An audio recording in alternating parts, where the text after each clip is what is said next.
This is more like it. Has he cleared him? Oh, superbly done. Andre Russell, the Superman, leaps up. He's going to ground. He's beyond the boundary and he throws it back in.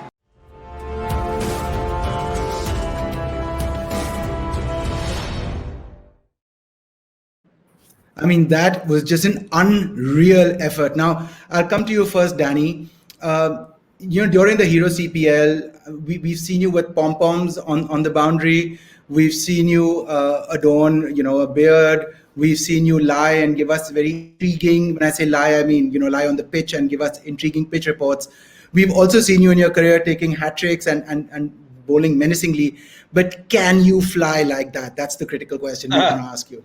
Well, when you look at this, chaps, I think this was year one, wasn't it? And this was really the start of seeing this different level of athleticism of guys being able to do that. Now, I suppose fast forward to 2021, you sort of get used to it now, don't you? You see guys, Moods and I were on about the other day about the hot spots, long on, long off, and your best fielders tend to be there. You'd see Pollard, McCullum of yesteryear, these guys getting airborne.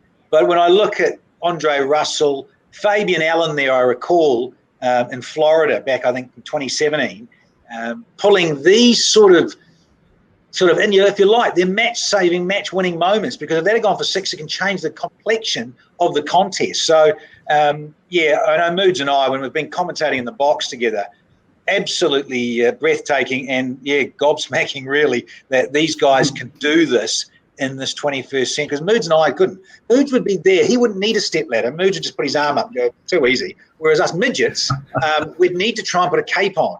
But, different world now. Absolutely. Tom, if I can come to you, of course, you're a coach and, you work on ground a lot with players.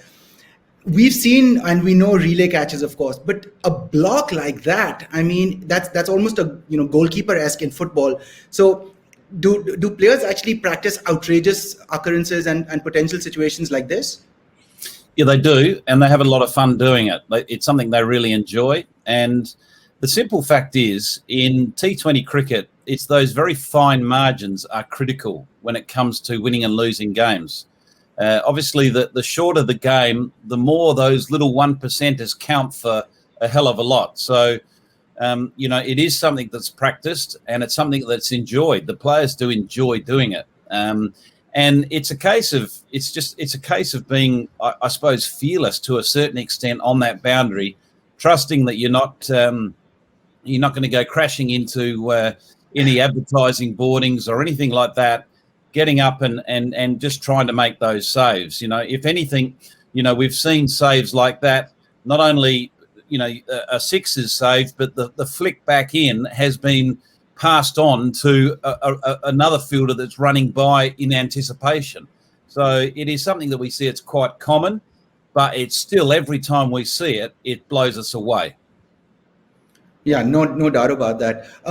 Is there also a lot of competition amongst these boundary riders, that we call them, on the long on, long off boundary towards the end of an innings? Is there a lot of competition between the guys in team, who can do better and who can outdo each other? Tom?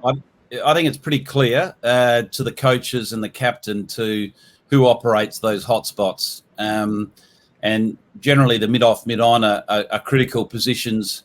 And normally you want someone that's athletic, like an Andre Russell, but you also ideally want someone that's relatively tall as well, because of the reason you're talking about. So someone like Danny Morrison, unfortunately, would be in the inner circle and probably hidden at that short, fine leg, which is such a popular spot for a couple of other hobbits. Well, in that match, maybe our viewers and fans will recall that, Russell had a blinder of a game. He scored 40 of, 15 or 18 balls, and I think was man of the match, if I'm not mistaken. So it probably is also just plays to, field well, bat well, field well, kind of a, transference of energy and confidence. Yeah, look, absolutely. There's no hiding place on a cricket field in this day and age. It's very simple. If you're not contributing with the bat and in the field as a bare minimum, or with the ball and in the field as a bare minimum, well, you're always going to have your position challenged in the side. You know, he gives you 3 dimensions. He's batting, he's bowling, and he's a red hot fielder. So, you know, that's why he's one of the most valuable properties in T20 cricket.